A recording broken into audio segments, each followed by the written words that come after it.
The real template in FPL isn't the players we buy or the squads we select. No, the real FPL template is the thinking which leads us to those decisions. But this week, that template thinking has been blown wide open by one incendiary podcast. One where the notorious Walsh claimed the 5-man defence was the solution. And now I wonder if the ravings of this madman may offer the salvation my FPL team needs. And with so many people deploying the wildcard this week, I wonder if making this video is another mistake in a season of sorrow, but I owe it to you to share this secret, because if the FPL meta really has changed, if the path to glory has diverged to the defence, then we are already 3 game weeks behind the curve, and we cannot waste another window floundering for forwards when the rearguard revolution continues apace. So this podcast was of course the FPL Wire,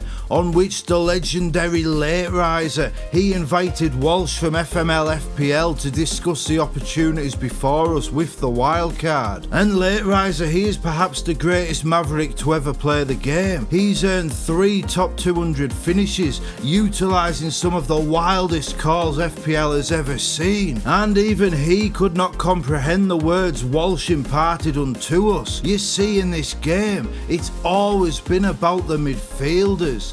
They have the highest points potential, combining both attacking and defensive rewards in devastating fashion. A reality borne out by a midfielder being the highest scorer in 10 of the last 11 seasons. Common sense would dictate we fill our teams with as many of these points machines as possible. And yet what Walsh was suggesting contravenes all of that logical thinking. He believes the addition of the defensive contributions changes the nature of the game so fundamentally that even leaving one defender on the bench is a monumental error. Walsh claims alternative fantasy games have trialled these methods of point scoring, and in those games it is the players who gain these defensive points who are the undroppables. It is these players who provide the foundations for glory. And while it seems like lunacy to us, while it spits in the face of the accepted mental framework for interpreting this game, this anarchist American on the wire has put his money where his mouth is. He has seen enough in 3 weeks to wildcard into this strategy with 5 DEFCON daddies in defence and a pentagon of penalty takers in attack. And I am self-aware enough to know that I am a desperate man right now, and that leaves me vulnerable to the voodoo whispered by these shaman promising salvation. So I can't just accept these claims at face value. Indeed, even thinking about deploying this strategy, it creates a cognitive dissonance in my brain. I can feel chills run down my spine as my body fights the possibility of taking this gamble. Even someone who enjoys the challenge of attacking the template as much as I do, I find this strategy so hard to trust.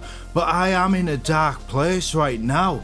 I am 9.5 million in the world, and if I want to have any chance of finishing world number 1, I am going to have to do things which scare me. If I want different outcomes, I cannot keep playing the same way. So I look at the squad this soothsayer Walsh has put together, and it looks crazy to me. I wonder how it could possibly work.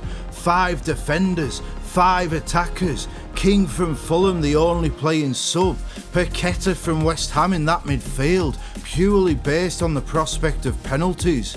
I look at it and I want to reject the strategy immediately. But Walsh argues he has the penalty taking talismans of the 3 teams likely to comprise the top 3, plus Bruno Fernandes, one of the most consistent FPL players in the game's history, who now also benefits from DEFCON points and who has taken 2 penalties in 3 game weeks. These players have huge haul potential every single week, and Paqueta Nketiah, he could get the haul in any random week too. And behind them, so Walsh claims, the 5 defenders will pick up more points than the equivalent midfielders could ever dream of. Not only will he not need to make transfers for a while, he says, he won't even have to think about his team at all. But I ask myself, how on earth can he put his faith in the defenders so much? This is utter madness. And when the madness starts to sweep us away, all we can do is reach for the anchors of logic and reason. So I broke out the calculator in an attempt to disprove this theory. And the scary thing is, the facts made this strategy seem ever more sensible. You see, if we can find a defender who can hit the DEFCON threshold every single game, then even if they concede 3 goals every single week, they will score 3 points. And yes, if they let 4 goals in, then they'd lose an extra point. But only 22 out of 380 games last season saw 4 goals being scored. It's not something to worry about. So if we extrapolate those 3 points per week over the course of a season, that defender will score 114 points as a baseline. If they can get a clean sheet, then the 3 points from that game becomes 8 points. If they can get 10 clean sheets over the season, which is a very realistic target for any mid-table team, then those 114 points become 164 points. And that's without any bonus points being added or attacking returns being factored in. Last season, Virgil van Dijk got 14 clean sheets, 8 bonus points, 3 goals and 1 assist. That's an extra 99 points on top of the 114 point baseline, with only 5 points deducted for yellow cards. So if he hit the DEFCONs in every single game, then Virgil van Dijk would have scored 208 points even if he conceded 3 goals in the 24 games in which he did not keep a clean sheet. Can you find a £6 million midfielder who can do that? And yes, Van Dijk will obviously not reach the DEFCON threshold in every game, but in the games he does concede, he won't lose a point for conceding more than once all that often. Maybe 208 points is the high end of what he can score, but if we assume he gets DEFCONs in every 2 of 3 games, that still leaves him with 182 points. And not every defender is on the Van Dijk level, but let's take a mid-table defender like Maxence Lacroix. He's got the DEFCON bonus twice this season, and Opta assessed him as having made the threshold in the 3rd game, even if FPL didn't give him the points. 3 DEFCONs from 3. If we are generous and give him the 2 from 3 assessment, it's still 88 points as a baseline before clean sheets. Now Lacroix got 11 clean sheets last season, so that's 143 points. Another 9 bonus points makes 152. 1 goal and 2 assists makes 164 points. 5 points off for yellow cards, and that's 159 points for Lacroix, even if he concedes 3 goals in each of the other 27 games. That's as many points as Eberechi Eze scored in his best ever season, and Eze is 2.5 million more expensive. And remember, for every game Lacroix only concedes 1 goal, another point would be added to that total. And this is the key adaptation of Walsh's theory.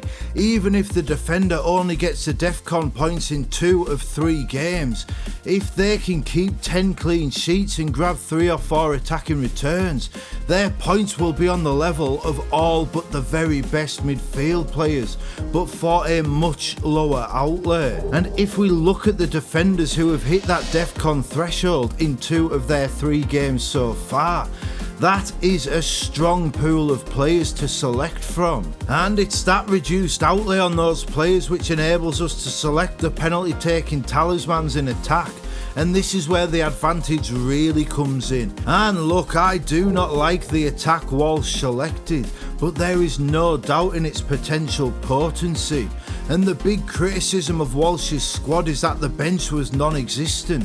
But if you switch Gyökeres out for Mateta, then that bench can become Josh King, Lyle Foster and Dewsbury Hall, and that looks an awful lot stronger. And if you don't fancy a Brentford defender, you can switch Foster out for GW4 and swap Van den Berg out for Big Dan Burn. And if Cole Palmer is back, and like me you do not want more Salah, then switching Salah, Paqueta and GW4 for Chris Wood, Justin Kluivert and Cole Palmer, that makes that attack mouth-watering. That's 6 top drawer attackers on penalties, so choose the best 5 each week, have King and Dewsbury Hall on the bench, and let those DEFCON daddies keep racking up those extra points behind them. So for someone like me, already trailing in the rankings by a considerable margin, desperate to get back up but also to do it in a way which challenges the conventional thinking around this game, to fulfill this burning desire to smash the template and steal the honey from the hive mind. This strategy appeals on both an emotional level but also on a logical, strategic level. And yes, there are cons to the strategy. In many ways this would be a boring way to play the game. Not only that, but the top midfielders will still get the most points even with these new scoring methods, and this strategy reduces and limits the number of attackers available in the team. Furthermore, there is absolutely no evidence to support the strategy's success beyond the word of a man renowned for not caring about his ranking that it works in other games. I don't know this Walsh, I have not studied his history. He could be selling the snake oil which sees me fall even further down the totem pole, leaving me so far off the pace there is no hope of recovery. But cutting through the cognitive dissonance, displacing the doubts I most definitely have, there is a gut feeling that this madman may well be onto something, and that this season defence really is the best form of attack. After all, the highest scoring midfielder this season is on 25 points, a score matched by the 4th highest scoring defender so far, a man with defensive contributions in all 3 games. And though it is a very small sample size, the evidence is there that this strategy, the all-out DEFCON domination, this strategy is the solution I have been searching for all summer. The only problem is I used my wildcard in game week 3 and I have 3 attacking fullbacks and only 2 penalty takers in attack, so that's a bit of a disaster. Like Blink 182, I am a day late and a book short, but I am writing this report, so while I'm losing and failing, there is no need for you to be flailing. Because while I think I am at a disadvantage by being forced to wait to get to the optimum team for this strategy, I don't think it will cause me to lose ground, because quite simply I just don't think anybody will follow through with actually going for it. And maybe that delay in being able to get to this team is what I need, because maybe this strategy will prove to be fatally flawed, and maybe I am being suckered in by the promise of something new, by the allure of the alternative. Maybe by the time I can change Cucurella, Livramento and Porro to Van Dijk, Burn and Lacroix, it will be clear that the conventional approach to FPL remains the gold standard. But maybe by then we'll all be following in Walsh's stead,